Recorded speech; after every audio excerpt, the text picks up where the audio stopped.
최근 호주에서 일어났던 산불을 기억하시는 분 계시나요? 무려 6개월 동안 지속되는 산불 피해 규모만 환산해도 약 80조 원을 넘겼다고 하죠. 게다가 지금 나오는 모습이 서해안 갯벌도 아닌 북극이라는 게 믿겨지시나요? 빙하가 녹아 뻘로 변한 북극은 수많은 모기때로 인해 보호장비를 착용하지 않으면 활동하기 어려울 정도라고 하는데요. 현재 지구에 일어나는 수많은 자연재해들, 왜 이런 일이 발생하는지 함께 알아보시죠.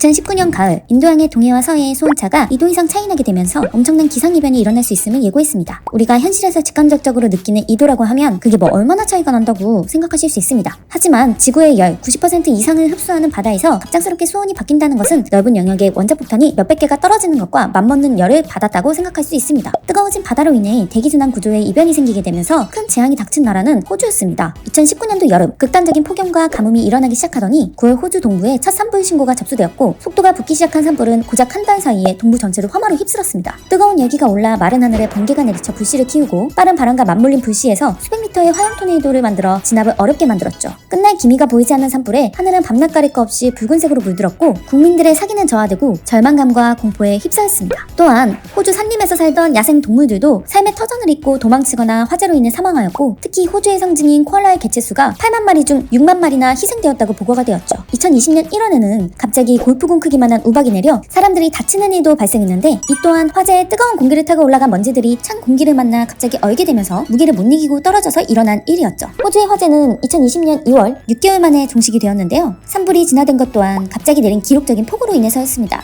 호주 중남부 해안에 하루 동안 내린 비가 무려 350mm로 최근 2022년 8월 우리나라 강남 지역에 내렸던 폭우 430mm와 비슷한 수준의 비가 내린 것입니다. 엄청난 폭우는 커다란 홍수를 일으켰고 이미 산불로 인해 오랜 기간 피해를 입었던 호주는 속수무책으로 2차 피해를 받아야만 했습니다. 그렇다면 산불과 홍수로 인한 피해 규모는 얼마나 컸을까요? 호주 산불로 불탄 면적은 무려 18만 제곱킬로미터로 우리나라 전체 면적의 약 85%가 소실되었죠. 산불 피해 규모는 무려 약 80조 원이었으며 WWF에서 발표한 산불로 다치거나 죽은 야생동물의 수는 30억 마리 이상이었습니다. 이뿐만이 아닙니다. 호주에서 가뭄과 산불이 일어날 때 호주의 반대인 아프리카에서는 2달 동안 기록적인 폭우가 발생해 300만 명의 이재민과 수백 명이 사망하였고 습해진 환경에 아프리카 사막 메뚜기 수가 기하급수적으로 늘어나게 되면서 2019년도 확인된 메뚜기의 수만 무려 4천억 마리가 되었습니다. 이 많은 메뚜기가 하루에 150만 킬로를 이동하며 농작물을 먹어치워 안 그래도 기아 문제가 심각한 아프리카에는 식량난까지 이어졌습니다. 또 2020년 6월 파키스탄에서는 3개월간 내린 폭우에 홍수가 나 국토의 3분의 1이 잠길 정도였으며 무뎌진 집이 무너지기 시작하면서 2차 피해가 일어났고 3,300만 명의 이재민과 1,000명이 넘는 사망자가 발생하고 이로 인한 피해액만 무려 약 13조에 달했습니다. 그리고 동아시아도 기상이변을 피할 수 없었는데요. 중국과 일본도 폭우로 인해 홍수 피해를 입었고 2019년도 한국은 역사상 가장 긴 장마 기간인 54일을 기록하기도 했습니다.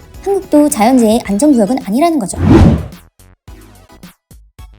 그 중에서도 바다의 수온이 올라 일어나는 가장 큰 문제는 바로 빙하가 녹는 것입니다. 지금 보여지는 화면이 1988년도 북극의 빙하와 2019년도 빙하의 모습인데요. 현재 빙하의 4분의 3이나 녹은 상태이며 북극에는 25%의 빙하만이 남은 상태입니다. 더욱이 수온이 올라 지구의 빙하가 모두 녹을 시 해수면이 3%나 상승하게 될 것입니다. 해수면이 오르게 되면 한국은 200개가 넘는 지역이 침수되는데요. 그나마 산이 있어 피해가 적은 편이죠. 중국과 일본은 상하이와 도쿄가 침수되고 그 외에도 홍콩, 뉴욕, 상파울루, 런던, 부에노스아이레스 등 많은 유명한 장소들이 침수될 것입니다. 몰디브와 방글라데시처럼 아예 국가 자체가 지도에서 사라지는 경우도 있습니다. 이 추세로는 북극의 빙하가 2030년이면 전부 녹을 것이고 앞으로 30년 후면 모든 빙하가 녹아 3억 명의 사람들이 삶의 터전을 잃게 될 것이라고 합니다. 해수면 상승만이 전부는 아닙니다. 흔히 영구동토라고 불리우는 빙하 속에는 인류가 알지 못하는 바이러스가 있을지도 모릅니다. 실제로 2016년 러시아 시베리아 지역에 일어난 폭염으로 인해 동토층이 해빙되어 75년 된 순록의 사체가 얼음 위로 드러나게 되었습니다. 그러자 그 순록의 사체 속에 있던 탄저균 바이러스로 인해 2,000마리가 넘는 순록이 떼죽음을 당하고 현지인 20명이 감염, 12살 소년 1명이 사망하는 사례도 있었습니다.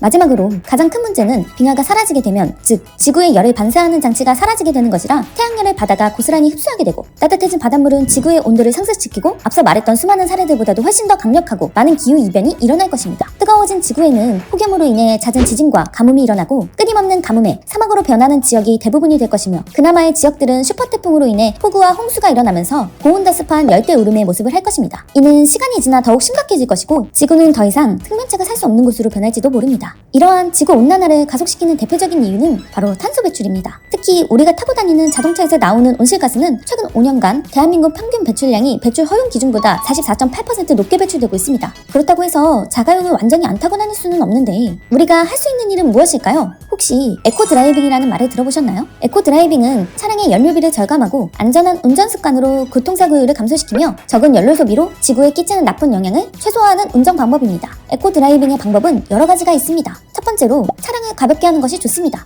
차량의 무게를 10kg 줄이게 되면 약 2리터의 휘발유를 절약하는 효과를 볼 수 있기 때문에 주유할 때도 연료를 3분의 2만 채우는 것이 좋습니다. 두 번째, 자동차 예열은 여름에는 10초, 겨울에는 30초만 하는 것이 좋습니다. 지나친 예열은 연료 낭비와 대기 오염의 원인이 되기 때문입니다. 세 번째, 급발진, 급가속, 급출발은 하지 않아야 합니다. 갑자기 속도를 올리게 되면 엔진에 물이 가가 연료 소모가 빨라지는데요. 차량 출발 시 천천히 엑셀을 밟고 천천히 속도를 올리면 연료 30%를 절약할 수 있습니다. 또 경제속도라고 불리우는 60에서 80km를 준수하면 적은 연료로 장거리 주행까지 가능해서 약 10%의 연료비를 절약할 수 있습니다. 네 번째로 공회전을 줄이는 것입니다. 신호대기 할 때는 기어를 중립으로 하고 장시간 주정차 할 때는 엔진을 정지하는 것이 좋습니다. 공회전 1분을 줄이게 되면 한 달 기준 18,000원을 절약할 수 있습니다. 마지막으로 타이어 공기압을 확인하는 것입니다. 공기압이 부족한 상태로 도로를 달리게 되면 타이어 마찰 면적이 넓어져 연료 사용량이 증가하고 연비가 급격히 떨어지기 때문입니다. 타이어의 적정 공기압은 최대 공기압의 70에서 80%로 여름철에는 평소보다 10% 높게, 겨울철에는 최대 공기압의 70에서 85%만 주입하는 것이 좋습니다. 위의 내용의 가장 중요한 점은 연료 소비를 줄여 배출가스 양을 최소화하자는 것입니다. 하지만 이런 에코드라이빙은 내가 잘 운영하고 있는지 확인하기가 어렵습니다. 그래서 위드라이브에서는 에코드라이빙을 잘하고 있는지 쉽게 파악하기 위해 위드라이브 에코드라이빙 서비스를 운영하고 있습니다. 나의 차종과 연료를 입력하면 주행거리와 운전 습관을 파악하여 에코드라이빙을 실천하고 있는지 한눈에 보기 편하게 이미지화하여 사용자에게 알려줍니다. 작은 습관 하나가 쌓여 커다란 효과를 낼 수 있다고 하니 지구를 위해 내가 먼저 실천해보는 건 어떨까요? 지구를 위한 운전 습관 같이 시작합시다. 준비한 내용은 여기까지입니다. 시청해주셔서 감사합니다. 지금까지 위드라이브였습니다.